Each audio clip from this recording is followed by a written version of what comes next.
มีความสามารถเสมอกันแต่ว่าพ่ายแพ้แก่อำนาจความคิดเจ้าของเองนะความพ่ายแพ้ที่ยิ่งใหญ่ที่สุดคือความพ่ายแพ้แก่ความสามารถของเจ้าของเองนะแต่ว่าอย่าหนีความสามารถของเจ้าของเองจุดเริ่มต้นของคนที่เขาถึงถ้ำก็คือกล้าหาญเด็ดเดียวยอมรับความจริงคือเกิดมาแล้วต้องแก่ต้องเจ็บต้องตายนั่นเองนี่ก็ต้องยอมรับมันความจริงคือทุกเกิดจากความจากได้จากดีอยากมีอยากเป็นอะไรและผูกพันต่างๆความจริงที่พวกเขานี้บ่พ้นก็คือความอยากของเจ้าของเองถ้าเขายอมรับแล้ว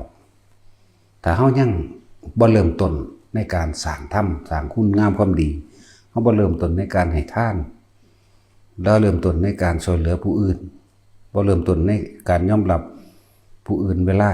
เขาได้ดีคือเฮาต้องยินดีกับเขาเมตตาที่มีในตนอยู่แล้วกรุณาช่วยเหลือผู้อื่นเฮาต้องยอมรับเฮาต้องกล้าหาญในการเฮ็ดแนวนี้เด้แล้วก็อุเบกมุทิตาหมายถึงความบ่อิจฉาริษยานั่นเองมีความยินดีกับการทำดีของผู้อื่นโดยบ่เบียดเบียนให้ผู้ใดผู้หนึ่งเสียชีวิตและทรัพย์สินเฮาต้องยอมรับจากว่ากล้ายอมรับกล้าย่องผู้อื่นเบิ่งแน่ว่าเขาเจ้าเห็นดียากอยู่เด้คนที่ยกย่องสรรเสริญผู้อื่นนี่เนาะคนที่เอาของความดีของผู้อื่นมาตีแผ่นี่ยากถ้าเรื่องของเจ้าของบ่เฮ็ดหยังดอกคิดเอาซื่อๆก็กล้าเอามาเว้านั่นมันบ่ล่ะนั่นแหละจึงบอกว่าอย่าหนีความสามารถของตัวเองความพ่ายแพ้ที่ยิ่งใหญ่ที่สุดคือการหนีความสามารถของตัวเองที่ทุกคนก็ทำได้ความดีโดยบ่เบียดเบียนผู้ใดให้เสียชีวิตและทรัพย์สินต้องกล้าเฮ็ดต่อหน้าสาธารณชนทุกคนแต่ความเร็วๆนั่นน่ะแอบเฮ็ดเนาะแอบเฮ็ดเด้ต้องแอบต้องลบต้องหลีมันก็คือเฮ็ดได้หลายแหละทั้งนั้นแล้วเปรียบเทียบคือคนที่มาบวชมีอยู่300,000บ่ได้เต็มเด้โดยประมาณให้ซื้อๆค่าโดยประมาณก็ตัดใส่จำนวนเต็มคือ300,000มันมีอยู่270,000ตัดใส่จำนวนเต็มมันเลยว่า3ซื้อเนี่ยเป็นสิ่งที่น่ายกย่องเชิดชูแล้วก็คนที่เขามาบวชก็บ่ไปหาลักหาปล้นหากี่หาสิ่งหยังกับไผดอกเนาะแต่ว่าคนเข้าคุกเท่าไหร่10 ล้านเนี่ยต่างกันบ่ล่ะเอาไปมันถึงได้มาเทียบใส่กัน10 ล้านกลัวอาจจะกลัวอยู่700,000ก็ได้10 ล้าน700,000นั่นสั่นแล้วแต่ความดีคันบ่กล้าเปิดเผยนั่นบ่ล่ะสิมาฟังธรรมสิมาปฏิบัติธรรมแอบมาลบหลีกหนีมาแบบโอ้ยจะปากจังเขาฮู้บ่รู้หั่นประกาศแมงปางลำทางกับปัญญังเฮ้ยกูจะไปทำบุญมึงหันมึงนี่ไว้รวยปัญญังอันนี้แอบดิยันเขาว่าโอ้ยสัตว์ สัตว์เอ้ยเป็นสันอีหลีเด้ล่ะคือบ่ยอมรับความจริงที่มันไปทำลายไปเด้อันคนมาทำบุญทำทานมึงหันมึงนี่เนาะบัดไปหาหลักมังหงคนน่ะนะคือเฝ้าเร็วแท้เลี้ยวซ้ายเลี้ยวขวาจักหน่อยดึงปั๊บโหลดเนาะบักหงป่อๆมื้อเดียวหลักมะม่วงกระดันหน่อไม้แม่งดวงกินหาร้อยหาหลักไว้จังซั่นคือเฮ็ดง่ายแท้เบิ่งเอาโลดคนขนาดว่าพระอรหันต์ไปแสดงธรรมใดหนึ่งสู่คนไปเบิ่งคอนเสิร์ตบ่ได้เด้เนาะบัตรแพงบันไดขนาดจ้างเบิ่งบัตรละ5,000บัตรละ10,000ก็กล้าเสียเงินเด้เสียไปโอ้ยหีแม่มก็เฮ้ย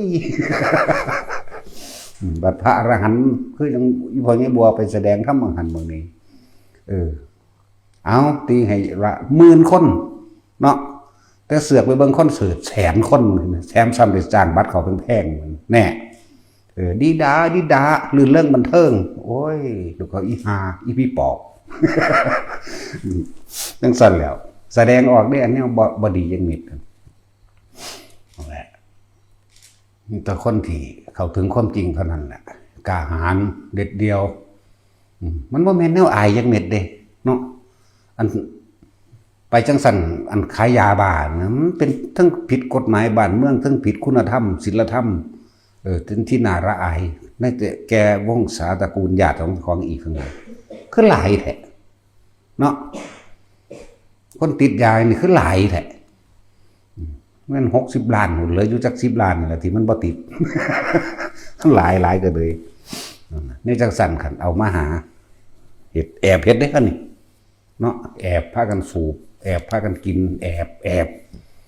จังสั่นตัวสุดท้ายมันก็โผล่ขึ้นมาประจานตัวเองคือเก่าแล้วมันเวลามันเป็นบ้าเนาะแต่จึงบอกว่า ความพ่ายแพ้ที่ยิ่งใหญ่ที่สุดคือคนที่บ่ยอมรับความจริงแล้วก็หนีความสามารถของตนทุกคนสามารถให้ทานโดยบ่ต้องปรารถนาสิ่งใดเป็นเครื่องแลก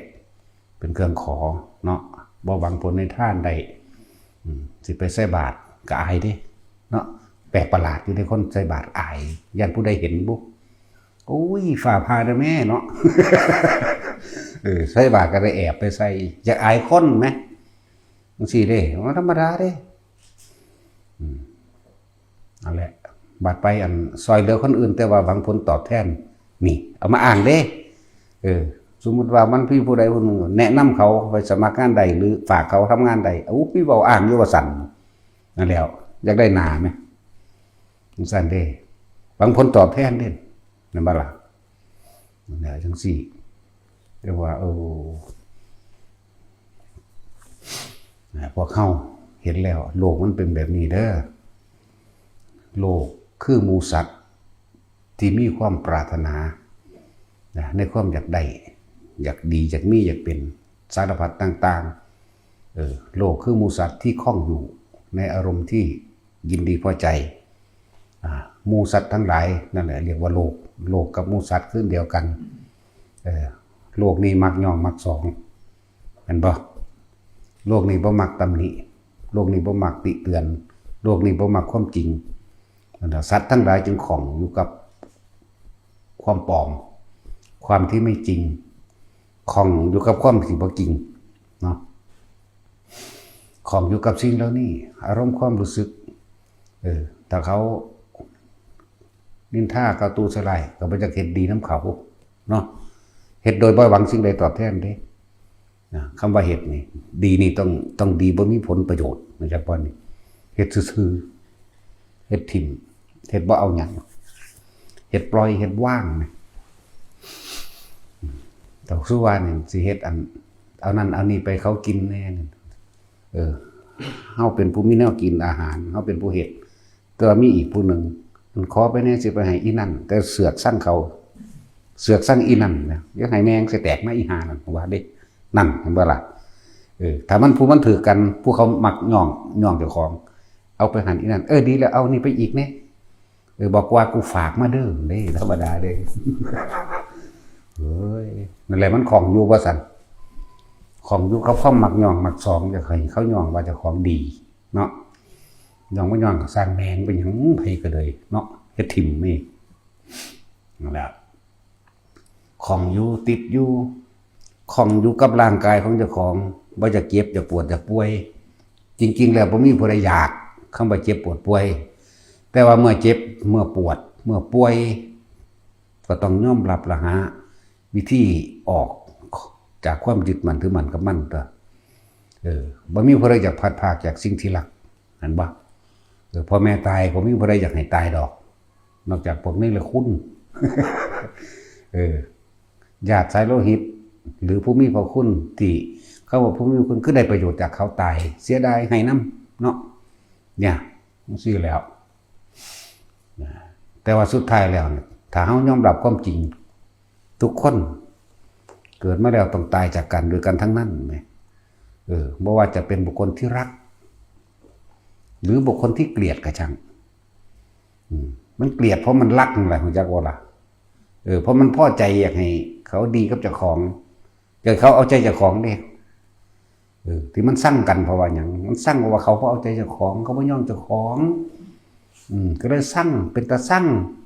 ก็เลยยกหาเหตุผลนั่นนี่มาอ้างเพื่อให้คนผู้อื่นสั่งนำเจ้าของนั่นบ่ล่ะเอาความเห็นต่างๆยกขึ้นมาอ้างจาก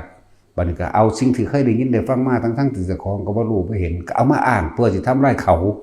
เพราะว่าเขาบ่ยอมเจ้าของเนาะแม่นบ่ล่ะจริงๆเฮาต้องยอมรับความจริงจ้ะนี่จังสิพ้นแต่เฮาบ่ยอมรับความจริงเฮาบ่พ้นเด้ถ้ายอมรับความจริงแล้วมันก็ว่างกันตัวง่ายๆเด้อย่างแล้วมันได้ยากหรอกมันบ่ยอมรับความจริงต่างหากก็มันสิยากยอมรับความจริงว่าทั้งบุคคลที่รักกับบุคคลที่เกลียดสุดท้ายแล้วเขาก็ต้องตายจากกันเมื่อเขายอมรับความจริงแล้วเขาก็ต้องบ่ถือเอาคือพอมีความเข้าไปยึดมันถือมันพอการบ่ยอมรับพอการมีจิตผูกพันทั้งอาฆาตก็จะว่านี่ก็ต้องเวียนว่ายตายเกิดมาเจอกันคือเก่าผูกพันทั้งความรักความหวังดีก็ต้องมาเกิดเจอกันคือเก่านั่นแหละจนจึงหาวิธีให้พวกเฮาสาระความเห็นแก่ตัวกูของกูคือความเห็นแก่ตัวนั่นแหละตัวเดียวนี่แหละเป็นยังกรุงกบิลพัสจึงมีอีกนามหนึ่งฉายาว่าสักกายราชสากายะครับสากายะแปลว่าผู้ถือเนื้อถือตัวเด้เข้าใจบ่นี่เป็นใหญ่ราชคือใหญ่นั่นแหละราชก็คือราชานั่นแหละผู้ถือศักดิ์ศรีตัวเองผู้ถือเนื้อตัวตัวเองใหญ่ตัวเองเก่งผู้บ่ยอมลงให้ไผเลยมีชื่ออย่างว่าสากยราชจากว่ามาจากคำว่าสักกายทิฏฐินั่นเองนั่นแหละแล้วพระพุทธเจ้าออกได้นี่มันเป็นตัวอย่างได้บัดนี้พุทธเจ้าออกได้ออกจากคำว่าสักกายราชออกจากคำว่าสักกายทิฏฐินี่เพิ่นถิ่มความเห็นแก่ตัวออกมามันก็ให้ท่านเบิดทุกอย่างเห็นบ่ท่านเบิดเลยเด้อโว้ยเฮาบ่เทียบเพิ่นดอกท่านลูกท่านเมียก็ดีท่านเมืองมันเนาะท่านสิ่งที่คนแสวงหาคือความร่ำรวยยศถาบรรดาศักดิ์และอำนาจนี่เป็นท่านเบิดเลยมันตัดออกจากใจฐานะคือตัดออกจากใจนั่นแหละตัดออกที่บ่มีความเข้าไปเกี่ยวของอีกแล้วพวกเขามันบ่แม่นติเนาะภาษาเอามาคงกระดังให้กันซื้อกระท่วงอยู่ว่าสั่นบุญคุณแม่นบ่แต่ว่ามีกูตายแล้วมื้อนั้นว่าเด้บ่หาแต่มีมื้อนั้นมันก็ตายแบบอื่นคือเก่าแหละเนาะแต่กูบ่บอกมันไปเฮ็ดว่าจังซี่ก็ว่าเด้มันบ่มีดอกมื้อนั้นว่าอีกเด้ภาษาบอกก็คือเขามาท่วงต้นไม้เฮาแหละต้นไม้ผมปลูกไว้เป็นจังได๋ซั่นบ่แม่นปลูกคำเด้เอามาถวายต้นเดียวโอ้ยนั่งสั่นแหละดีตัวบ่ถึกด่าพร้อมเนาะจังว่าเคยเฮ็ดอีหยังโดยบ่หวังสิ่งใดตอบแทนหรือยังปลูกต้นไม้ซื่อๆนี่เห็นบ่ล่ะนั่งสั่นให้ทานอาหารยารักษาโรคเครื่องห่มที่อยู่อาศัยตลอดทั้งเครื่องอำนวยความสะดวกต่างๆให้ท่านวิชาความรู้อาชีพและการงานการเงินเอาแม่ลืมเลยจังสิมีอยู่บ่ล่ะยากเด้นั่นแหละเพราะว่าสัตว์โลกแปลว่าผู้ที่ยังคล้องอยู่กับหยังคล้องอยู่กับบุคคลที่รักเมื่อคล้องกับบุคคลที่รักก็ต้องมีคล้องอยู่กับคนที่เกลียดก็ต้องมีคล้องอยู่กับความอยากมีฐานะอยากมีอำนาจอยากมีบ้านหลังใหญ่อยากมีขี้ดินหลายอยากมีทรัพย์สมบัติมากนั่นของอยู่บ่ล่ะนั่นแหละพระเจ้าจึงคอยสอนให้พวกเฮาเริ่มมีทานคือการสละความเห็นแก่ตัวของตัวเองท่านน้อมนำเข้ามาสู่การถึงความรักตัวเองเด้อยากว่าเนี่ยเมตตาตนเองรักใดที่จะเสมอด้วยรักตนไม่มีเมื่อมันบ่มีผู้ใดมาหักเฮาซ้ำตัวเฮาเองนั่นบ่ล่ะฉะนั้นเราก็ไม่ควรทำร้ายคนอื่นนั่นนะตัวเฮาเองยังบ่อยากให้ผู้อื่นมาทำร้ายเบียดเบียนรังแกเฮาแม่เฮาก็บ่ไปเบียดเบียนรังแกผู้อื่นเหมือนกันตัวบัดนี้นั่นแล้วก็เริ่มแบ่งปันสิ่งที่มีอยู่นั่นแหละท่านแล้วก็น้อมเข้าไปสู่ศีลเด้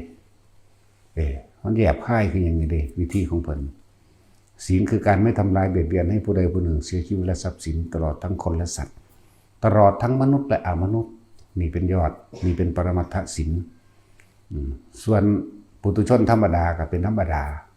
ก็จะเบียดเบียนสัตว์ที่มีเจ้าของมันเป็นโทษบ่ไปฆ่าหมาเขาที่เขาเลี้ยงอยู่ไปฆ่างัวฆ่าควายเขาเป็ดไก่เขาที่เขาเลี้ยงอยู่เห็นบ่เป็นโทษมีสัตว์สิไปว่าหยังกับฆ่าคนเนาะก็จะเหตุตัวในปุถุชนธรรมดาก็ดีส่วนบุคคลผู้อยู่ในโสดามรรคก็จะบ่นี่หนทางที่เข้าสู่นิพพานโสดามรรคบ่ทันได้แม่นโสดาผลก็เพียรพยายามที่จะไม่ทำร้ายเบียดเบียนให้ผู้ใดผู้หนึ่งเสียชีวิตและทรัพย์สินตลอดทั้งมนุษย์และอมนุษย์เจตนาก่อนตัวที่แรกเมื่อเจตนาแล้วก็ตั้งใจงดเว้นวิรัตไว้ตั้งใจงดเว้นไว้เหตุเกิดความเคยชินถ้าเรารักตัวเองจริงๆเราจะไม่ทำร้ายใครเลยทั้งมนุษย์และอมนุษย์แต่มันก็ซ้ำนึกซ้ำเนียกสะเทือนสะท้อนใส่ตัวเองพุ่นมันเริ่มมาจากท่านมันเด้เฮาแบ่งปันสิ่งของที่เรามีอยู่เท่าที่มีอยู่หรือพอช่วยได้เฮาก็แบ่งออกไปเวลาเฮาตกทุกข์ได้ยากถ้ามีผู้ใดผู้หนึ่งมาซอยเหลือเฮาก็ดีใจเป็นธรรมดานั่นบ่ล่ะเหมือนกับว่าเฮาได้หลุดพ้นไปจากจุดนั้นๆซะก่อนทั้งสั้นแหละมันก็เลยน้อมเข้าไปสู่การบ่เบียดเบียนเมื่อน้อมเข้าไปสู่การบ่เบียดเบียนก็เอิ้นว่าศีลนั่นแหละมันก็เริ่มคมจิตคมใจตัวเองตัวบัดนี้คือในคัมมะคือภาวนานั่นแหละเริ่มทำความรู้สึกให้เกิดขึ้นอยู่กับตัวเองเพื่อจะให้เห็นความจริงในตนเองบุคคลที่ไม่รักตัวเองนั่นไม่มีได้บัดนี้เนาะถ้าเรารักตัวเองจริงๆแล้วเราจะไม่ทำร้ายใครเลยได้บัดนี้นี่เขาก็น้อมเข้ามาแล้วก็คมใจเจ้าของไว้ตัวนี้ภาวนานี่คมไว้บ่เฮ็ดเขาจนเกิดความเคยชินเมื่อชินแล้วมันก็เป็นเป็นช่านชินช่านแล้วมันก็เป็นขาดมันก็เป็นเฉยถึงตัวเนาะมันก็ชินเฉยถึงตัวกันนั่นแหละเพิ่นถึงมีวิธีแยบคายว่าบารมี10บารมีแปลว่ากำลังใจในการให้ทานกำลังใจในการตัดความผูกพันนั่นเองเป็นบารมี10มีทานมีศีลมีเนกขัมมะคือภาวนานั่นแหละเนกขัมมะก็เลยมีปัญญาความรอบรู้ในสิ่งทั้งหลายทั้งปวงรอบรู้ในบ่ว่าสิเป็นสังขารโดยจิตตสังขารหรือกายสังขารต่างๆก็ว่าไปความรอบรู้ในกองสังขารคำว่าสังขารล้วนแล้วแต่ประกอบกันขึ้นเมื่อสิ่งใดสิ่งหนึ่งประกอบกันขึ้นปรุงแต่งขึ้นเพื่อบ่ว่าสิเป็นทางรูปร่างลักษณะตาทางคือบ้านสร้างบ้านแล้วที่สิบ่พังบ่มีดอกนั่นก็เอิ้นว่าสังขารอย่างบ่รูปะสังขารก็เกิดจากจิตตสังขารเหมือนกันนั่นเอิ้นว่าปัญญาความรอบรู้ในกองสังขารถ้ามันเห็นเดี๋ยวมันก็สรุปลงได้ทุกอย่างมีความเกิดขึ้นเป็นธรรมดามันก็ดับเป็นธรรมดามันก็บ่ยึดมั่นถือมั่นตัวเราอันบุคคลทั้งหลายไม่ควรยึดมั่นถือมั่นแล้วมันก็เริ่มมีความเพียรในตัวเองก็วิริยะความเพียรพยายามที่จะหักห้ามใจความเพียรพยายามที่น้อมจิตหรือยอมรับความเพียรพยายามที่สิละก็ว่าไปความเพียรก็ต้องมีความอดทนพาเข้าไปอีกขันติว่าวิริยะขันติสัจจะพอรู้ความจริงมันเป็นสัจจะแค่ปากว่ากันเด้ลึกเข้าไปก็นั่นอีกนั่นแหละมันก็มีความเพียรในความตั้งใจมั่นในจุดหมายเรียกว่าอธิษฐานแปลว่าตั้งใจมุ่งมั่นสู่จุดหมายตัวเองด้วยการกระทำของตนเด้บ่แม่นขอเด้อธิษฐานนั่นแหละมันก็ใส่ชีวิตบัดนี้การดำเนินชีวิตต้องมีเมตตาถ้าเรารักตัวเองจริงๆแล้วเราก็ไม่ทำร้ายใครเลยเริ่มมาเมตตาเห็นผู้ใดผู้หนึ่งตกทุกข์ได้ยากพ่อซอยอะไรก็ซอยแม้ตัวเองบ่มีมันก็ซอยคือเก่าเด้คนที่มันมีอยู่แล้วเพื่อหยังเพื่อสิว่างจิตเป็นกลางอะไรคืออุเบกขานั่นแหละอุเบกขานี่ก็ว่ามันเป็นหอดปัญญาหมดแล้วมันบ่แม่นเฉยแบบกูบ่สนใจหยังเด้ควรหรือบ่ควรประการใดก็ค่อยว่ากันไปครับให้กำลังโจรให้เขาไปปล้นเป็นตะซอยอยู่บ่ล่ะก็ต้องว่างตัวนี้กันถ้าคนตกทุกข์ได้ยาก เขาหาเศร้ากินคำแต่เป็นคนซื่อสัตย์นี่ซอยไปตัวแต่ว่าช่วยแล้วไม่ได้หวังสิ่งใดตอบแทนนี่เห็นบ่อุเบกขาตัวนั้นเขาไปช่วยก็อุเบกขาคือกันเพราะช่วยมันแล้วมันจะไปฆ่าคนอื่นต่อนี่ก็ละต้องสั่นตัวนั่นแหละจังว่าทุกคนเห็นได้แค่นั้นจึงบอกว่าทุกคนจะหนีความสามารถของตนเองอย่าไปพ่ายแพ้แก่มันไหมการทำความดีนะจะทำด้วยความเบิกบานสง่าผ่าเผยบ่แม่นหลักร้อยหลี่มากบอกไปโลดปัดไปรักบ่บอกคนคือรักได้เนาะ หรือมีผู้ใดประกาศจะบอกกูสิไปรักงัวเขาเด้อรักควายเขาเด้อรักเป็ดรักไก่เขาเด้อกูสิไปรักตึกแหป่าเขาเด้อกูไปรักสัตว์ป่าเด้อบอกคือบอกแม่ก็คือยังไปหลวดนั่นก็แล้วบัดสิมาใส่บาตรน้ำถนนบนทางโอ้ยเดี๋ยวพุ่นแล้วพี่อยากอายคนโอ้ยมันอยู่น้ำข้นสิอายเห็นหยังบัดหมาคันบ่อยากอายเนาะ สั่นเลยนั่นแหละธรรมะถ้ามันเท่าถึงความจริงมันจะเปิดเผยเด้ธรรมะต้องเปิดเผยปิดบังย่อมเศร้าหมองเด้เมื่อมันเปิดเผยมันก็เข้าว่าพุทธะแปลว่าผู้รู้ด้วยกันเมื่อมันรู้ตามความเป็นจริงแล้วมันรู้มันก็ตื่นก็เบิกบานนั่นว่ามันไม่ได้เศร้าหมองไม่ได้ไปแอบกับไผเด้เฮ็ดอีหยังก็เว้าแมงโดดเด้เนาะมันสั่นแหละไม่ได้ย่านหยังเด้บัดนี้เพราะว่ามันผ่านความตายได้แล้วเข้าใจบ่มันสิบ่ย่านมันความเป็นหรือความตายมันก็บ่ยินดีอีหยังมันผ่านตัวนี้มั้ยมันก็เหลือแต่ว่าเฮ็ดจังได๋สิเฮ็ดประโยชน์โลกได้มากที่สุดโลกคือหมู่สัตว์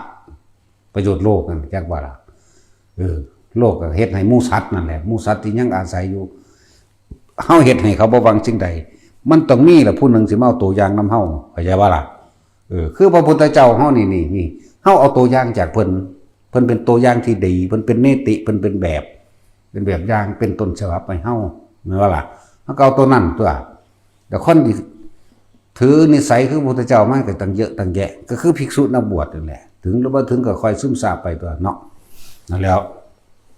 เป็นกระต้นแบบของพระพุทธเจ้าด้วยซ้ำนั่นแหละก็เฮ็ดไปต้องมีคนคือเฮาล่ะแม่นบ่ล่ะนั่นก็แตกกิ่งก้านสาขาออกจากพระพุทธเจ้าตัวเลยจังว่าเฮ็ดไปที่แบบเปิดเผยแบบตื่นแบบรู้แบบเบิกบานลื่นเรื่องบันเทิงเลยบ่แม่นยิ่งปฏิบัติทำมันยิ่งเศร้าใจเศร้าหมองเด้เนาะโอ้ยเบ่งบานบ่รู้บ่หยังเนาะนี่ยันตะพิษอีหยังหลายครับก็บอกว่ากูบ่ได้มีศีลได้สูกูมีจะขอนะเนาะแล้วก็บ่เป็นหยังอีกพระก็บ่เป็นศีลก็บ่มีเด้เนาะเข้าใจว่าถ้าศีลตอนนี้ผู้มีศีลน่ะคือฮิปโปว่าผัวเล่าชื่อว่าศีลเฮานี่บ่มีบ่มีจะขออยากว่านั่นแหละว่าถืออย่างก็บ่ถืออีหยังอีกแหละแต่ว่าสิ่งใดที่มันเป็นประโยชน์ต่อสัตว์โลกต่อโลกก็เฮ็ดสิ่งนั้นแหละประโยชน์ได้บ่เป็นโทษเด้ส่วนผู้ใดสิคิดว่าโทษก็เรื่องของเขาจังซั่นจ้ะจึงเฮ็ดด้วยความเบิกบานลื่นเรื่องบันเทิงไปเลยเฮ็ดอีหยังก็เฮ็ดไปโลดบ่ต้องไปซุบซิบดอกเนาะแอบเฮ็ดบ่เฮ็ดดีก็เลยแอบใส่บาตรบ่จักใส่อยู่หน้าบ้านยันคนเห็นก็มีหนีไปใส่อย่างอื่นคนอื่นจังผู้อื่นบ่ฮู้จักว่าเด้เนาะโอ้ยสัวซ่ามหลายใส่แมงหรือบ่ยังใส่ก็เลยนั่นแหละสิไปปฏิบัติธรรมทางนั้นทางนี้ก็ไปโลดเพราะหยังเขาถามไปไสโอ้ยไปหาหลวงพ่อมนพก็ว่าไปโลดเพราะหยังสิอายเฮ็ดหยังเนาะตอนไปหาหลักของเขาคือบ่ว่าคือบ่อายเนาะจังซั่นตัวจังว่าถ้ามันเข้าถึงพุทธะจริงๆแล้วล่ะมันสิบ่มีแนวแอบแฝงปิดบังหยังเฮ็ดไปเลยอยากได้เนาะได้ก็ได้แมงโลดเนาะคือดาเป็นปกติอยู่แล้วนั่นแหละแต่มันดาวเองได้ฉันก็แปลกประหลาดเด้บ่ได้คิดไว้เด้เนาะท่านแล้วเฮ็ดไปจังว่า พุทธศาสนาเนี่ยเป็นหนทางของผู้รู้ตามความเป็นจริงเลยพวกบ่ท่านเดียวรู้จริงก็คือเป็นศาสนาที่ยังยืนมือขอความช่วยเหลือจากผู้อื่นถ้าเขายังยืนมือขอความช่วยเหลือจากผู้อื่นเหตุจังใดเขาสิเป็นอิสระจากสิ่งทั้งปวงใดเหตุจังใดเขาสิเป็นอิสระจากตัณหาใดมันบ่เข้าถึงความจริงเลยนั่นแหละอันอื่นๆก็เป็นเขาเอิ้นโดยนิยมก็เทวานิยมพวกถือเอาผีสางนางไม้เทวดาเป็นผู้ดลบันดาลถ้าพวกนั้นบ่ดลบันดาลให้มันสิได้สแตกกว่าเขาว่าอีกแต่ว่ามันบ่เข้าถึงความจริงคือว่ามันหาเอาเองงอกๆอยู่นี่แหมยังไปขอบคุณพระเจ้าอยู่ว่าพระเจ้าประทานให้ว่าซั่นตัวเองไปเฮ็ดเองพระเจ้ามีกินก็ตักน้ำมากูกินจะขันแน่นะเนาะเบิ่งดูมันสิใส่ได้บ่ เอาง่ายๆนี่ก็ได้เด้ตะมงในแน่พระเจ้าเนาะโอ้ยทั้งสั่นแต่ของก็เฮ็ดเอาเองทุกสิ่งทุกอย่างเฮ็ดเอาเองไปทำงานไปเฮ็ดเองไปเรียนหนังสือจบปริญญาปริญญากับไปเรียนเอาเองสอบได้นั่นจังสิว่าพระเจ้าประทานให้เวลากินอาหารก็เงินเดือนออกไปซื้อมาหรือไปหาเอาพวกหาตกปลาหาหยังมาก็ยังไปขอบคุณพระเจ้าอยู่เนาะ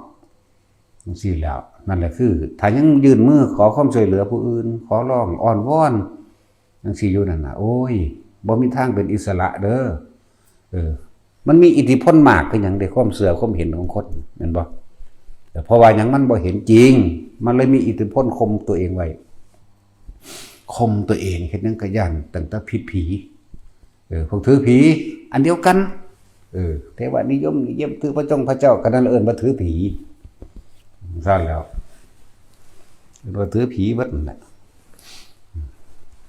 ถือนาคถืองูถือสิงโตก็ตามเดียวกันเบิดนั่นแหละเนาะถือขี้เกียจมันนั่นถือนกมันนกขุม เห็นว่าเขาสักนกขุมไว้บักล่าจะมันสักหามถืออย่างบุ สักใส่หัวหน้าผากมันไว้เนาะมันถืออย่างนอบักหานี่วะ ถือไล่คอยมันเคยเกิดเป็นกับแก่มันเลยบ่ถิ่มไล่มันแล้วไล่กับแก่ไล่ทำทายบอกนั้นนั่นคือความเห็นผิดมากก่อนแต่ว่าเมื่อใดที่ได้ยินฟังธรรมหรือพุทธธรรมความจริงนี่ของผู้รู้ผู้ตื่นผู้เบิกบานออกมาแสดงปึ๊บถ้ามันยอมรับความจริงแล้วมันก็จะเบิดความถือเองโดยบ่ต้องไปทำพิธีในการถอดถอนความถือเด้ความถือเอาความยึดมั่นถ้าเฮาเข้าถึงความจริงแล้วความเชื่อต่างๆสิเบิดอิทธิพลจากเฮา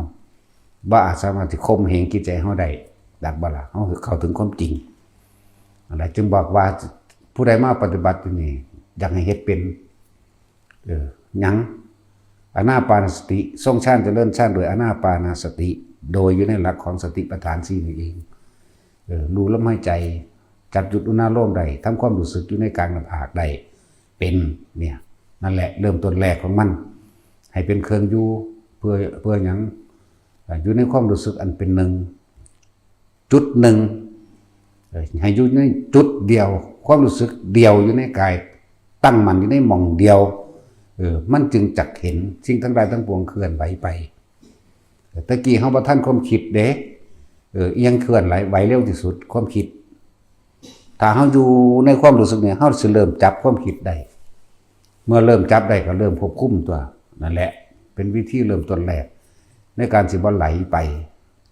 คิดไปเพ้อเจ้อไปหวังไปนึกปรุงแต่งไปจิตตสังขารความคิดความนึกความปรุงความแต่งในความอยากได้ดีไม่เป็นตั้งแต่กี้เฮาบ่รู้เฮาเลยเป็นทุกข์เพราะความคิดนะปล่อยความคิดไหลไปอยู่ผู้เดียวนั่นแหละศูนย์กันมีศูนย์ให้เจ้าของก็มีศูนย์ให้ผู้อื่นก็มีทั้งที่อยู่ผู้เดียวเด้ดีใจให้เจ้าของก็มี อยู่ผู้เดียวนั่นแหละเนาะนั่นแหละ ถ้าผู้ใดเข้าใจหลักจิตเนี่ยนั่นแหละหลักธรรมหลักทั้งปวงที่อยู่หม้องนี้เพราะว่าเฮาบ่มีเครื่องอยู่คำว่าอยู่โดยธรรมก็อยู่อีกแบบนึงเพราะว่าเฮาบ่เป็นจิตเดียวจิตเดียวหรือเฮาบ่มีสมาธิจิตบ่ตั้งมั่นบ่มั่นคงมันวันไหวมันไหลไปกับสิ่งที่เข้ามากระทบคำว่ากระทบคือตาเห็น ผู้ชายเห็นผู้ชายกวนตีนแท้บักนั้นนั่นกระทบเด่นไปจากบ่ล่ะเจ้าของคิดเขามาเอาเองเด่นแต่เขารอกว่าเจ้าของเนี่ยบัดนี้ว่ากวนตีนเป็นตาสั่งเขาเนาะแต่เขาขี้ไล่กัดเฮ้ยจังยานส่งใดเนี่ยไปนั่งไปกวนอีกอยู่หังสั้นเด้แต่ผู้ยิ่งเด้โอ้อีหานคืองามเลยนั่นกระทบแต่ของได้ดึงมาเองที่จริงสิ่งเรานั่นมันอยู่ตะมันเด้แต่ว่าตัวของเป็นผู้ดึงมาเองความคิดเจ้าของได้ดึงมาเองนั่นบ้าล่ะเขาก็ย่างไปตะเขาคนก็ดีเนาะเขาก็ย่างไปตะเขาเอาผู้สาว3-4 คนพวกผู้ชายนี่มันสิเลือกไปได้บัดนี่อีนั่นงามอีนี่กูเอาผู้นั้นกูเอาผู้นี้กันนั่นแล้วเร็วแนวมันนี่แต่ผู้ชาย4-5 คนอย่างมากกับวิจารณ์เขาได้บัดนี้อันที่ว่าเขาดีกว่ารอกว่าบ่มีแต่กวนตีนถ้าเขาดีกว่ารอกว่าเนาะถ้าขี้ไล่แน่อยากไปย่อยๆอีกเหมือนกันเด้นั่นแหละเพราะว่าเขาบ่มีจุดยืนเป็นของตัวเองเขาบ่เป็นตัวของตัวเองเขาบ่มีเครื่องอยู่ของตัวเองความคิดเลยไปปรุงแต่งกับสิ่งที่เข้ามากระทบในรูปหมายถึงบุคคลนั่นเองบุคคลทั้งหญิงทั้งชายก็คิดไปอีกแบบนึงนะในรูปล่ะมันก็มีรสกินเสียงเติมกันเองนั่นแหละถ้าได้รูปแล้วนั่นแต่เขาปรุงแต่งรูปแล้วรสกลิ่นเสียงสัมผัสอารมณ์ความรู้สึกก็จะเกิดตามไปเพราะว่าเขาบ่ทันมันบ่ทันหยังบ่ทันความคิดตัวของเองบุคคลแล้วก็สัตว์บัดนี้นี่เรื่องสัตว์ก็เหมือนกันหมาแมวนกไก่ป่าสารพัดสร้างม้างัวควายสารพัดตั้งสิคิดไปเด้เนาะนั่นแล้วเคยท่านความคิดเห็นอยู่ของบ่ไผก็ดีนั่นบ่ล่ะตัวเฮาบ่มีเครื่องอยู่เฮาบ่มีเครื่องยันเฮาบ่มีหม่องตั้งเฮาอยู่กับสิ่งที่อยากได้อยากได้ผู้หญิงแบบนี้ผู้ชายก็ผู้หญิงก็อยากได้ผู้ชายแบบนี้นี่อยู่ต่อกับผู้อื่นแล้วก็อยากได้บ้านแบบนี้อยากได้รถแบบนี้แต่คิดไปทางดีสุว่าอยู่นำครอบครัวยากจนหรือทุกข์ยากบ่ทุกข์ยากก็สร้างแต่ว่าไปเห็นสิ่งที่มันดีคิดไปทางดีปุญญาภิสังขารโดยกันแต่กูได้ให้พ่อแม่กูนั่งรถแอร์ดีๆคือสิดีเนาะนี่เอิ้นปุญญาภิสังขารไอ้บ้านนี่จะได้เสื้อผ้าดีๆนิ่มๆแบบนั้นแบบนี้หรืออยากสร้างบ้านให้พ่อให้แม่แบบเลิศหรูมีห้องแอร์ดีๆนั่นนี่ปุญญาภิสังขารไอ้บ้านนี่นั่นแหละตามันเห็นบ้านนั่นแหละจังว่าการเห็นบุคคลสัตว์สิ่งของเห็นสัตว์จังสิผู้บ่มักเฮ้ยจะมาเลี้ยงเห็ดอย่างกูเสื่อมสั่งเนาะผู้บ่มักเลี้ยงหมาเลี้ยงแมวแต่ว่าก็อยากเลี้ยงทั้งอื่นคือกันเด้มาแล้วบุคคลสัตว์สิ่งของเด้ก็เหมือนกับอยากได้บ้านเด้โอ้ยกูอยากมีเครื่องบินแล้วกูจะพาอีพ่ออีแม่กูนี่คิดดีก็จะว่านี่เลิ่นว่าปุญญาภิสังขารความคิดนี่ปรุงแต่งไปเกิดคือเก่านั่นแหละมีเครื่องบินเด้กูพาเพิ่นขี่ไปเบิ่งรอบโลกพาพ่อพาแม่กูไปเที่ยวทะเลพาไปกินอันนั้นพาไปกินอันนี้เนาะนี่เรียกปุญญาภิสังขารถ้ามีปุญญาภิสังขารความคิดปรุงแต่งเป็นทางดีก็มีอปุญญาภิสังขารเติมกันไปในหันแหละในระหว่างนะว่าล่ะอย่างสั้นตัวบัดนี้อปุญญาภิสังขารขนาดเขารวยกว่าจังซั่นเขานั่นอิจฉาเขาได้บัดนี้เฮ้ยขายยาบ้ามาดักบ่เด้เนาะบ่ได้ว่าเขาสิดีเด้มันไปหาตัวหลอกต้มคนมาทางใดไว้ได้บัดนี้นั่นอปุญญาภิสังขารนั่นแหละแต่มีสิ่งหนึ่งก็มีสิ่งหนึ่งตัวจังซั่นเพราะว่ามันยึดเพราะสิ่งนี้มีสิ่งนี้จึงมีถ้ามันมีความยึดติดในดีกับเลี้ยวกับบ่หาตะติดมันก็มานํกันแม่นบ่ความคิดดีกับความคิดบ่ดีแล้วเฮ็ดจังได๋เฮาสิบ่มีความคิดเฮ็ดจังได๋เฮาสิเป็นกลางได้ว่าฝึกเอาถือว่าอยู่นี่เฮาเน้นความจริงที่เจ้าของเฮ็ดได้เด้บ่แม่นเน้นฟังเราไปเว้าให้หมู่ฟังซื่อๆเด้เนาะผู้ใดมาจากถึงหลวงพ่อก็ต้องฝึกให้มันเป็นก็ทรงชาญเจริญชาญเห็นนิ่มนุ่มนุ่งน่วงกลางหน้าผากเด้อนี่แหละอันเน้นอยู่นี่แหมเริ่มต้นแรกมันก็ต้องเอาหม่องนี้ซะก่อนมันจึงสิเห็นอันนี้คือวิธีเป็นอีกหนึ่งวิธีบ่แม่นว่าจะต้องวิธีนี้เท่านั้นอย่างอื่นผิดบ่แม่นเด้แต่ว่าเป็นอีกหนึ่งวิธีเฮาสิเดินทางไปสู่สำนักใดครูบาอาจารย์ใดก็สร้างให้มันรู้แก่งในวิชาความรู้ที่เขาเจ้าถ่ายทอดให้โลดนั่นบ่ล่ะ ถิ่มเรื่องของเฮาซะก่อนบ่แม่นว่าเอาไปคัดไปง่างกันอยู่พอสำนั้นคัดง่างกับงานแต่ของนั่นแหละให้มันรู้แจ้งทุกแขนงวิชาหรือเป็นหยังวิชา8ถึงมันรู้แจ้งว่าเป็นหยังวิชาเก่านั่นเนาะตัวนั่นแล้วเขาเจ้าสอนยังเหมือนเริ่มต้นใหม่ไปใช่ว่าล่ะให้เหมือนกับว่าเฮาเริ่มต้นใหม่บ่รู้จักหยังเรียกว่าทิมสัญญาทิ้งสัญญาเก่าๆเดิมๆคือจะเอาไปคิดนึกปลูกตั้งและเปรียบเทียบนั่นคือมันอยู่ในอดีตและอนาคตมันบ่อยู่ในปัจจุบันที่วิธีเขาเจ้าสอนเฮาไปทางใดเฮาเอาจนใดเด้ทิมของเก่ากูสิบ่เทียบฟังแล้วก็เฮ็ดตามเนี่ยก็รู้แจ้งวิธีมันน่ะจบไปแล้วเฮ็ดไปเพิ่นเขาเจ้าแนะวิธีนี้รู้แจ้งวิธีเข้าถึงตรงนั้นทิมไปนั่นแหละบ่ไปเปรียบเทียบบ่ไปคัดงานเด้ตอนที่เว้าเรื่องวิธีทั้งเบิดนะกรรมฐาน40อย่างนี่เป็นแค่ซ้ำนี่ที่เอามาสอนกันมันก็บ่แห้งอยู่เด้เนาะ40อย่างก็หล่นแหมนี่เฮาเอาอย่างเดียวดอกเฮาเอาลมหายใจนี่แหละบัดนี้จริงๆสอนได้เบิดนั่นแหละ40อย่างเนาะ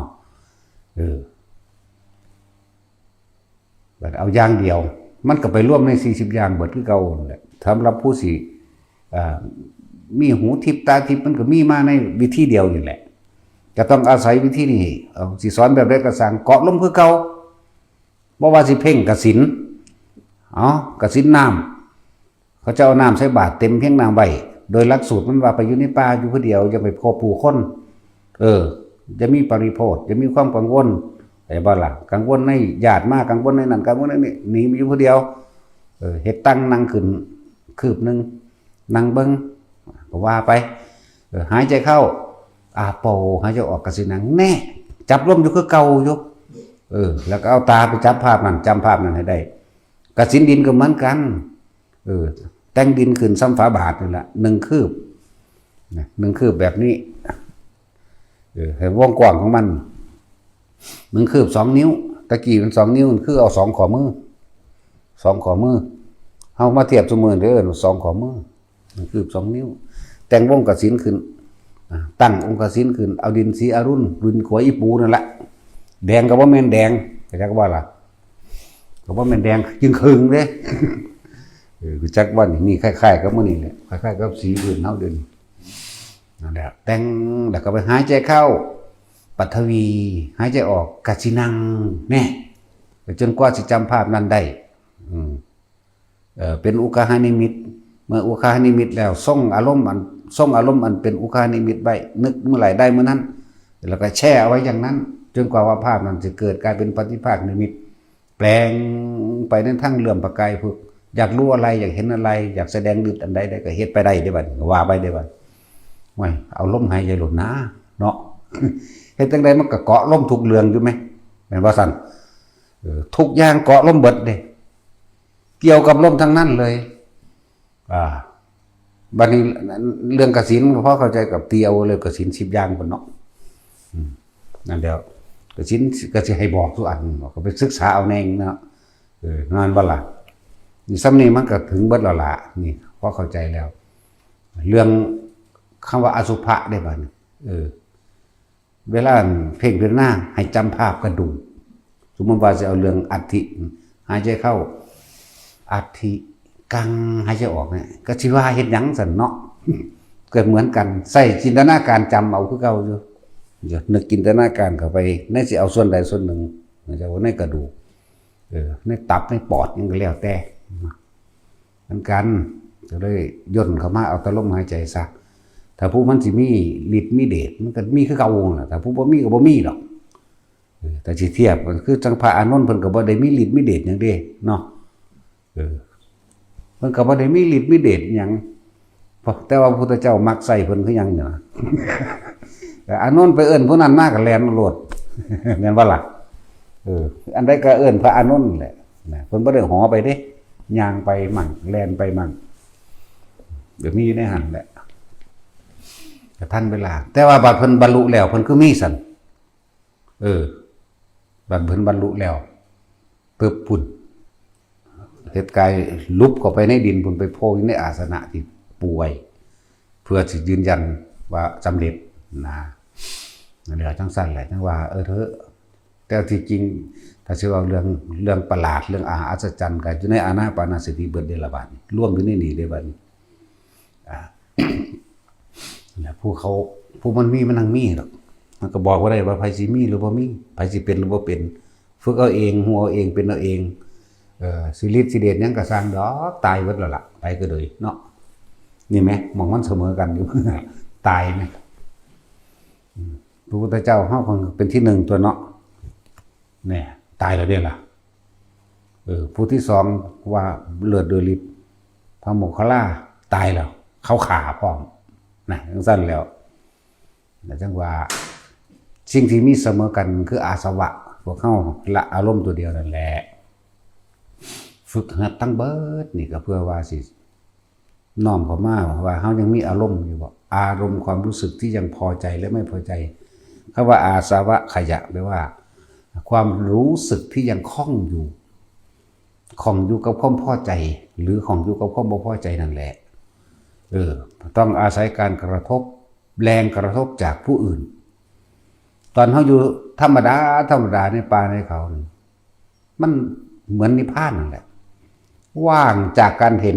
บ่คิดจากว่านี่เห็นต้นไม้ภูเขายังก็ตามลมมากระทบลมร้อนลมหนาวมันก็บ่คิดปรุงแต่งเลยมันว่างจากการเห็นว่างนี่คือบ่คิดบ่แม่นว่าบ่มีหยังว่างจากการเห็นบุคคลสัตว์สิ่งของแม้กระทั่งพวกเทพเทวดาทั้งหลายว่างจากการได้ยินอีกเสียงหยังต่างๆสารพัดนี่เฮาไปฝึกเสียงผีเสียงหยังก็แล้วแต่มันเลยแค่ได้ยินแค่เห็นว่างจากกลิ่นว่างจากเสียงว่างจากรูปว่างจากรสว่างจากกลิ่นว่างจากเสียงว่างบ้านนี้ถ้ายุ่งสั่นมันก็เป็นนิพพานแล้วเด้ล่ะมันดับเย็นแล้วจักว่านิพพานมันมีอยู่20สื่อพุ่นเด้อจะมาเถียงกูได้ว่าแปลว่าอย่างนั้นแปลว่าอย่างนี้เนาะมึงไปอยู่ในป่าเจ้าประกรณ์ผู้ใดอีใดบักใดเถียงก็เลยเนาะจังซั่นแล้ว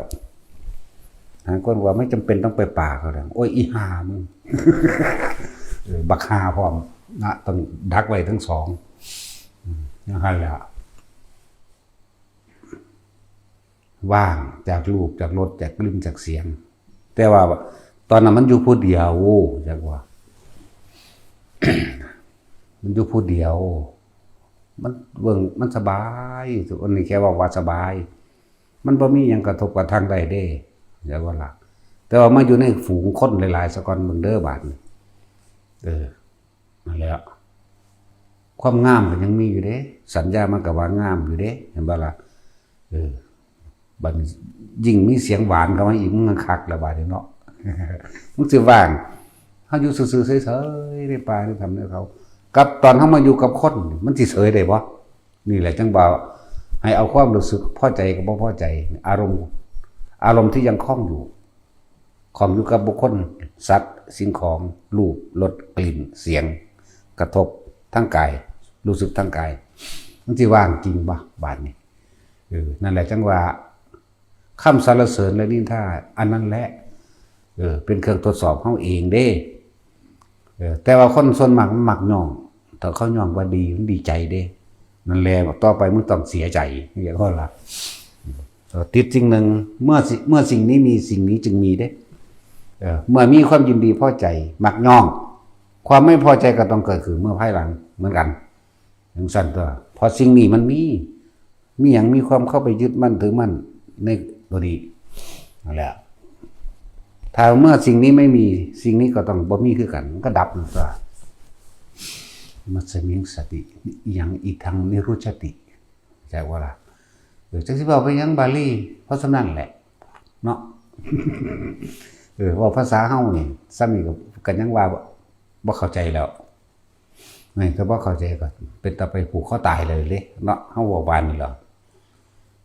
มันทำตัวก็เลยว่าทางเบิดที่เฮาอยากฮู้ว่าพระอรหันต์เป็นแนวใดก็เอาตัวเองเป็นเครื่องวัดตัวเองจะว่า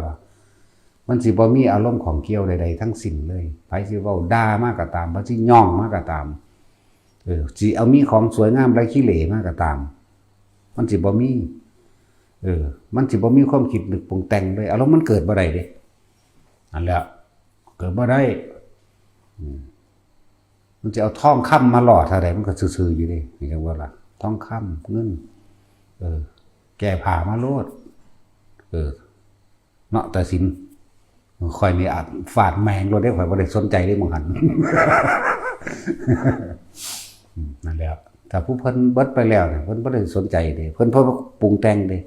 เมื่อหมดความคิดนึกปรุงแต่งแล้วมันเกิดบ่ได้มันก็มีความเกาะความของความเกี่ยวตัวหม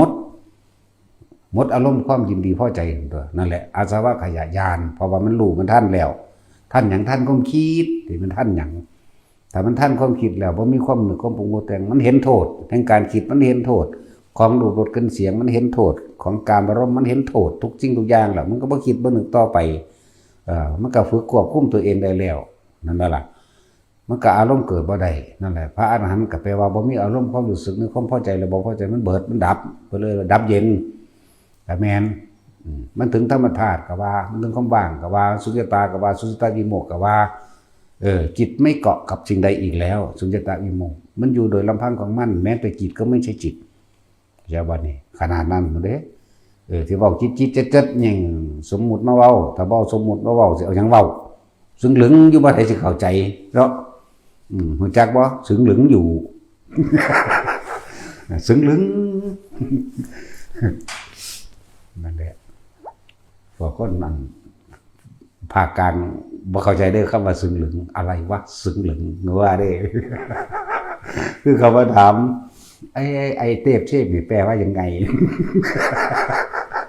เมื่อตะเมืองนอกพุ่นเด้จากเยอรมันเพิ่นจดไว้อย่างดีไอ้เตเชนี่แปลว่ายังไง เอาเรื่องเดี๋ยวอีกคำหนึ่งเพิ่นว่าได้อันเทพเทพ กับเอดเฮดนะแต่จากหัวก็ยังแบบพวกเฮามันได้เปรียบเด้เว้ามาโลดภาษากลางคือเว้าได้ภาษาใต้ภาษาเหนือเว้ามากูรู้จักเบิดเนาะบ่จักตะฟ้าลังล่ะจักตะตุ๊บๆนั่นแหละ สั่นแล้ว ไม่เวลามือใส่ไฟมันก็ฮ้อนคือกันตัวมันบ่ฮู้ภาษากันเลยเนาะแม่นบ่ล่ะตั้งแต่หมามันก็ว่าเอาขาจุ่มไฟได้ล่ะเนาะมันตัวภาษาหยังฮู้กันภาษาสัตว์ตัวเฮา ลากมันใส่ไฟเบิ่งแม่ถ้ามันบ่บืนหนีคือกันแม่นบ่ล่ะซั่นแล้วกลุ่มมันเอาขาใส่ไฟเบิ่งแม่มันก็ฮ้อนคือกันเด้อนั่นน่ะฮอตแปลว่าร้อนเพิ่นว่าเห็นบ่ถ้าฮอตเวฟได้แปลว่าหยังตาสินรู้จักแต่มอเตอร์ไซค์แล้วเนาะ เวฟแปลว่าคลื่นคลื่นร้อนฮอตเวฟ ก็ได้ซ้ำนี่ล่ะว่านอกนั้นก็โอ้ยอันนี้นะตุ๊บๆเป็นหรือยังนี่นะ มีแต่ว่าเป็นสั่นแล้วนั่นแหละฝึกทั้งเบิดเฮาต้องยอมรับความจริงเด้ความจริงที่เกิดแล้วนี่ต้องเจ็บไข้ได้ป่วยบ่ความจริงคือทุกคนต้องพัดพรากจากทั้งบุคคลที่รักและที่ไม่รักที่ไม่รู้ก็เหมือนกันเฮาต้องยอมรับความจริงว่าเฮาต้องตายแล้วเฮาต้องยอมรับความจริงว่าตัวเองยังบ่ทันพ้นนำแล้วเฮาก็ต้องฝึกฝนตนเองต่อก็ต้องยอมรับตัวเฮาก็ต้องยอมรับว่าเฮาก็ยึดกับสิ่งใดเกาะเกี่ยวกับไผบุคคลผู้ใดสิ่งใดเฮาก็ต้องมองให้มันเห็นโทษในสิ่งตัวเองเขาไปเกาะไปเกี่ยวอยู่ไปคล้องอยู่ตัวบ่ซั่นก็เอาถ้ากูยังบ่ตัดได้กูก็ไปเกิดน้ำเขาได้นี่ตัวเดี๋ยวถ้ามันเข้าถึงความจริงแล้วมันก็ถ้าบ่ทันได้ถึงก็คิดเอาก็ได้อยู่เด้ล่ะโยนิโสมนสิการการพิจารณานึกตึกตองใครควรอยู่ในใจคือเวลาเฮาคิดถึงบุคคลที่เฮาฮักเอาแม่นบ่ล่ะบาดนี้เกิดอารมณ์บ่ล่ะบ่แม่นแต่เรื่องของกามเด้บ่แม่นแต่เรื่องเชิงกันเด้จักบ่ล่ะคนที่เฮาฮักลูกก็ได้โอ้ยมันสิอยู่จังได๋เนาะมีอยู่มีกินบ่เนาะนั่นนี่บ่ล่ะอารมณ์กังวลบ่ซั่นซั่นตัวบ่หาแต่คนบัดนี้หมาก็ได้คิดฮอดหมาเวลาทางคนกินข้าวอยู่เลยเห็นอันหัวปลาเขาว่าท่านก้อนนี้อันนั้นมันคิดฮอดหมานั่นแหละกังวลบ่ล่ะนี่ต้องยอมรับความจริงว่าตัวเองยังของอยู่จังซี่จ้ะ นั่นแล้วผู้ใดเลี้ยงแมวกินฮอดแมวเลี้ยงนกก็กินฮอดนกบ่ได้ว่าต่างๆที่เนี่ยของอยู่กับไผก็สร้างบ้านนี้มันของหลายคักโพดคนนั่นน่ะของอยู่1,500อย่างบนกิเลส1,500นับเอาตัวมีหยังแน่ก็นับเอาตัวเจ้ามีรถจักคันเจ้ามีหน้าเจ้าปลูกหยังอยู่ปลูกอ้อยปลูกมันปลูกยางบ่ เจ้าเลี้ยงงัวเจ้าเลี้ยงปลาบ่เลี้ยงเป็ดเลี้ยงไก่ไล่ไปตัวหนึ่งมันถึง1,500มันก็ไล่บ่ครบเด้ขนาดมันนับจนม่วนได้อยู่ก็ดีตัณหา108ที่เป็นอดีต36อย่างแต่อนาคตก็36ปัจจุบันก็36ล้วนแล้วแต่ออกไปหาอดีตอนาคตตั้งแต่บรรลุในปัจจุบันอย่าบ่ล่ะ36 3เป็น108มั้ยไล่สูตรคูณบัก36บังในไปหยังเดี๋ยวนี้36 1เป็น36ในไปหยังเนาะได้ว่าตัดสินเจ้าสูตรคูณบัก36ผู้ได้ข่อยเนาะ36 2เป็นเท่าใดสั่นเอาเร็วๆโอ้ได้อยู่ตัวนี้36 3เป็น108เนาะได้พอดีแล้วสิถามต่อไปอีกบ่ได้ต้องสั่นตัวกิเลส1,500ตัณหา108ล้วนเกิดขึ้นจากจิตดวงเดียวอย่างว่าล่ะคือว่าคุ้มมันตัวจิตดวงเดียวหมดนั่นแล้วหาเข้ารักษาแต่ตัวความคิดเท่าใดให้มาอยู่ในลมหายใจให้มาอยู่ในอุณหภูมินี่ในความรู้สึกในกายนี่นั่นแหละบ่หาแต่เว้าถึงอะไรดอกเรื่องศีลเรื่องสมาธิเรื่องปัญญาถ้ามันอยู่ตรงนี้ได้หรอกเข้าใจว่าล่ะนั่นแหละเฮาจึงรักษาแต่ใจตัวเดียวนี่เฮารักษาตัวเดียวนี่เฮาบ่รักษาศีลกับไผเด้เนาะอยู่กับมันนี่นั่นแหละท่านก็อยู่นี่ท่านก็อยู่ในลมหายใจกับความรู้สึกในกายนี่ท่านศีลเนี่ยก็มาปัญญาวิริยะขันติสัจจะอธิษฐานลงใสอุเบกขามันบอกนะท่านศีลเนี่ยก็มาปัญญาวิริยะขันติสัจจะอธิษฐานเมตตาลงตรงไหนอุเบกขาอยู่ในลมหายใจใดมันก็อุเบกขากับวัตถุอันตัวร่างจิตเป็นกลางบ่ของเกี่ยวกับสิ่งใดอีกแน่มันก็อยู่นี่นึงนี่บารมี10ก็อยู่นี่ศีลมันก็อยู่นี่ทั้งตัวบัดนี่แม่นบ่ล่ะจิตความคิดของเฮามันไปของไปเกี่ยวบ่ไปติดไปตั้งอยู่กับไผจากบ้าหลานี่มันบ่คิดถึงบ้านมันบ่คิดถึงสัตว์เลี้ยงมันบ่คิดถึงใดๆทั้งสิ้นบ่คิดถึงผัวบ่คิดถึงเมียบ่คิดถึงลูกหลานเหลนหล่อนมันบ่คิดถึงไผมั้ยมันบ่ไปตั้งอยู่กับไผบ่ไปว่างกับไผมั้ยเนี่ยมันก็อยู่ในเฉพาะของมันเป็นกลางว่างเฉยเป็นคำเว้าแต่ถ้าผู้ใดๆเข้ามาอยู่หม้องนี้มันว่าแต่เว้ามันก็บอกว่าถือแต่ว่าเอาต้องอาศัยคำบอกซื่อๆเดียวแล้วบอกผู้ใดตายในลมหายใจใดเป็นการว่างเฉยใดยังต่ำกับนาคามีหรอวะนะยังต่ำก็คือไม่กลับมาเกิดในโลกมนุษย์นี้อีกจากวันนะความคิดเท่ามันว่าไปหาสัญญาเก่าๆว่าไปหาสัญญาเดิมๆเรื่องเก่าๆแม้นบุคคลที่ตายไปแล้วมันก็บ่ลืมเป็นเด็กที่เฮาฮู้จักเขาเจ้าเลยแม่นบ่ล่ะปู่ย่าตายายพ่อแม่ผู้ตายไปแล้วมันก็จำภาพหน้าได้คือเก่าด้วยล่ะแล้วก็เรื่องเล่าต่างๆที่เคยสัมผัสนำกันมาแม่นบ่มันก็บ่ไปคิดถึงบุคคลหมู่พวกเพื่อนฝูงญาติสนิทมิตรสหายบุตรภรรยาสามีหรือทรัพย์สมบัติสิ่งใดๆความคิดทั้งมันบ่ไปมั้ยสัญญาเนี่ยมันก็ละบ่ได้ดอกบ่แม่นมันดับบ่แม่นว่ามันหายเพียงแต่ว่ามันบ่คิดถึงมันก็เป็นสัญญาเวทยิตนิโรธต่างๆถ้ามันบ่คิดถึงแล้วเวทนาพอใจและบ่พอใจในความเกี่ยวมันเกิดบ่ได้มันก็นิโรธก็ดับมันตัวแล้วคำว่าสัญญาเวทยิตนิโรธก็คือแบบนี้อยากดับสัญญาเฮ็ดจังได๋ก็อยู่ในลมหายใจกับอุณาโลมให้มันได้เถอะมิตรก็ไม่มีศัตรูก็ไม่มีจักว่าล่ะบ่มีหยังคนที่รักก็ไม่มีคนที่เกลียดก็ไม่มีเด้มันบ่ได้เกี่ยวข้องกับหยังได้บัดนั่นแหละ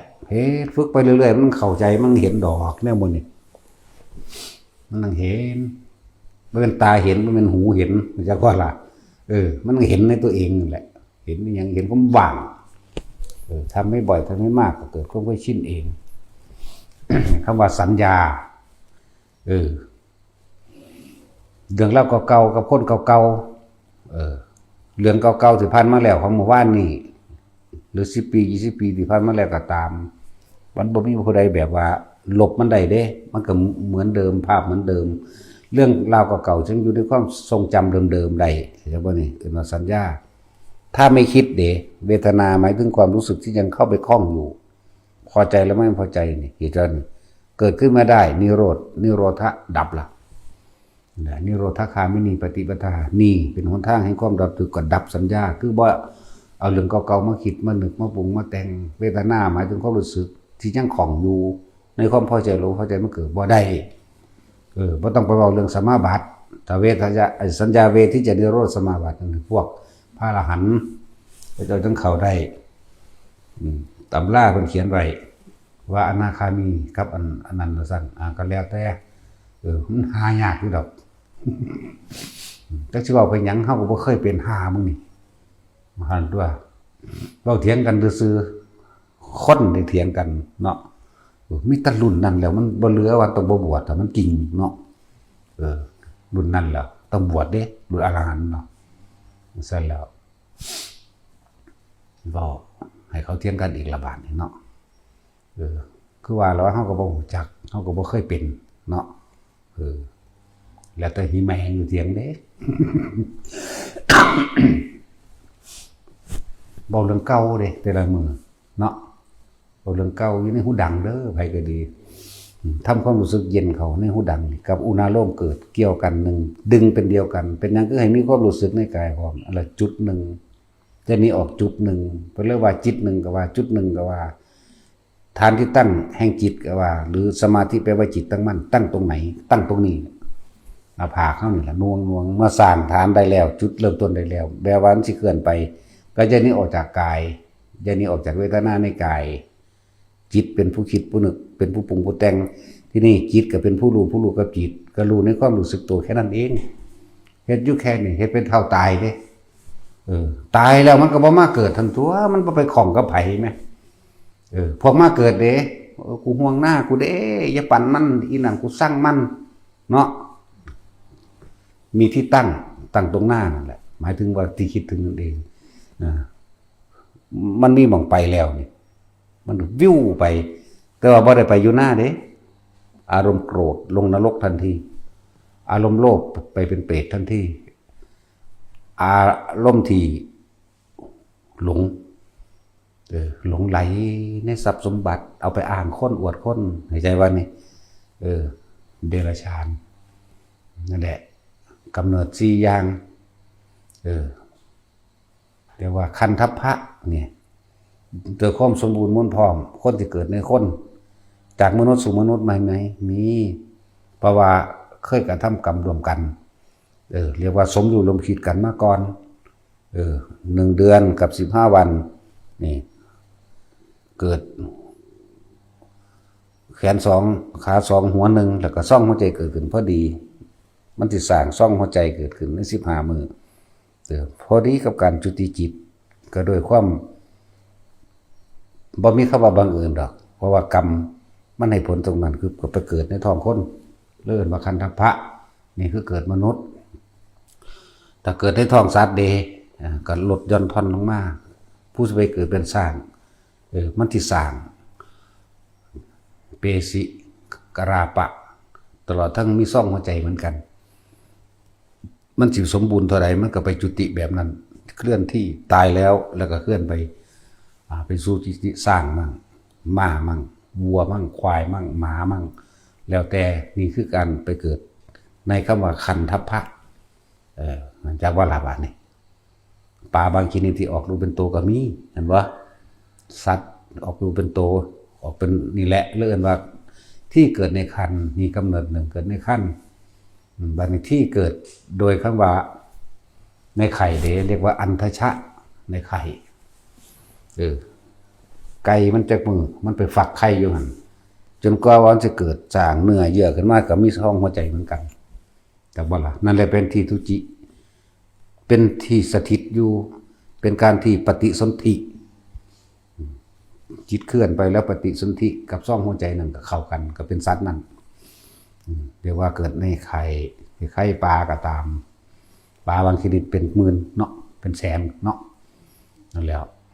คนของมันเกิดมาเป็นพ่อแม่ลูกมันเดียวกันมันมาพอแห้งแล้วเด้คนไผแต่ละคนก็ดีเกิดเป็นลูกปลามาเท่าไรศาสตร์ เนาะเอาแม่แต่ว่าบ่แม่นนั่นแล้วเกิดเป็นลูกปลาพวกในไข่ได้นี่ลูกปลาลูกเป็ดลูกไก่เนี่ยเอาอย่าว่าแต่เจ้าของสิเกิดดีได้ลูกหมาก็เป็นมาไปแห้งเบิดแล้วเด้เนาะซั่นแล้วมันน่าสลดใจบ่ล่ะนั่นแล้วกำเนิดสีคันทัพพระเกิดในคันมีคนแน่ช้างม้าวัวควายหมาหมูนั่นว่าอันทชะเกิดในไข่ไข่เป็ดไข่ไก่ไข่ขี้เกียมไข่ขี้โกะไข่กิ้งก่ากระปอมมื้อนี้แล้วไข่โง่ไข่กบไข่เขียดก็หลายเขียดอีกเด้เนาะเขียดตาปาด